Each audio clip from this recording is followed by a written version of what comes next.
Very good morning to all of you. कक्षा 9 के गणित के सभी विद्यार्थियों का आज की क्लास में हार्दिक स्वागत है। आज हम प्यारे बच्चों प्रश्नावली 2.1 बहुपद के प्रश्नों को हल करेंगे। और बहुपद के प्रश्नों को हल करने से पहले हमें कुछ बेसिक चीज़ों की जानकारी इसमें होनी चाहिए।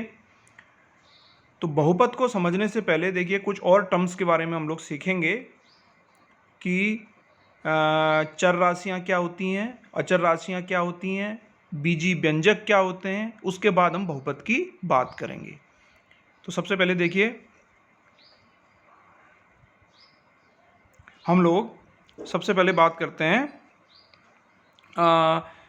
चर राशियों के बारे में। देखिए कक्षा 8 में भी शायद आप लोगों ने इसके बारे में पढ़ा होगा कि चर राशियाँ। देखिए गणित में बहुत सारी राशियाँ होती हैं। राशियों का मतलब होता है ऐसे टर्म्स जिनको हम गणित में इस्तेमाल करते हैं, जैसे गिनतियाँ होगी, है ना। और कोई हम कई बार हम सवाल बनाते हैं जिसमें हम एक्स वाई जेड मान लेते हैं। माना करीम की आयु एक्स है, वाई है। तो इस तरह की जो हम बीज गणित में जो हम टर्म्स को प्रयोग करते हैं उनको हम क्या कहते हैं, राशियाँ कहते हैं। तो ये राशियाँ दो प्रकार की होती हैं।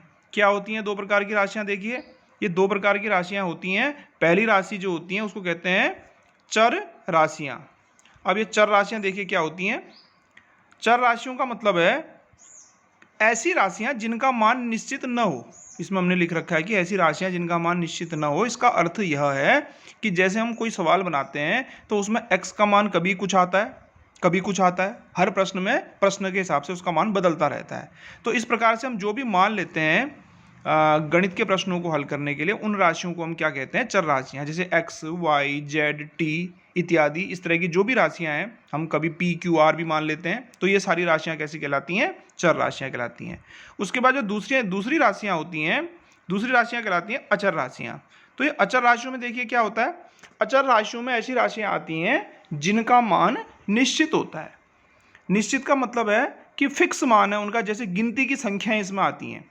जैसे माना कोई 10 है या 1 है, 2 है, तो 1 का मान 1 ही हमेशा रहता है ना, 2 का मान 2 हमेशा रहता है। 10 है तो उसको हम 10 ही मानेंगे, 10 को कभी 11 नहीं मानते।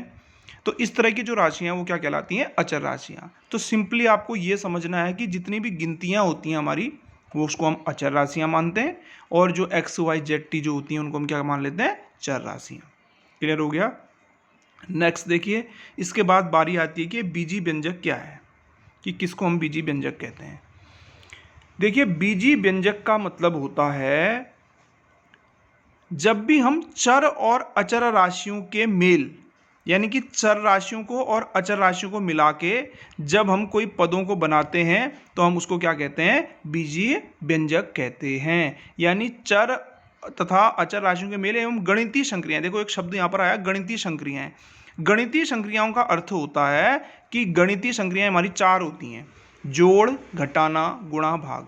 यानी हम चर और अचर राशियों को आपस में जोड़ के, घटा के, गुणा करके, भाग करके, आपस में जिस तरह से भी ऐसे जो हम पदों का निर्माण करते हैं उनको हम क्या कहते हैं, बीजीय व्यंजक कहते हैं।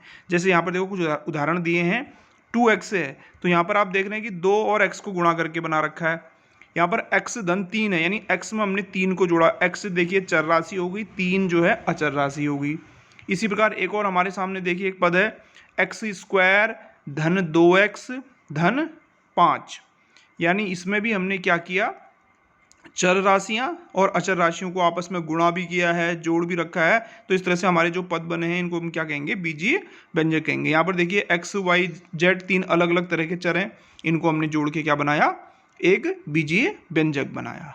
तो समझ गए होंगे आप लोग बीजीय व्यंजक क्या। कुछ भी आप ऐसे पद बनाएंगे, कहीं पर भी एक चर राशि लीजिए, एक अचर राशि लीजिए, या चर ही चर भी ले सकते हैं, अचर ही अचर भी ले सकते हैं। तो इस प्रकार से जो भी इस तरह के पद बनते हैं उनको हम क्या कहते हैं, बीजीय व्यंजक कहते हैं। उसके बाद देखिए अगला क्या है, बहुपद। अब हम बात करते हैं बहुपद की। पहले ये तीन चीज़ आप अच्छी तरह से समझिए, उसके बाद हम चर्चा करेंगे बहुपद की अगले वीडियो में।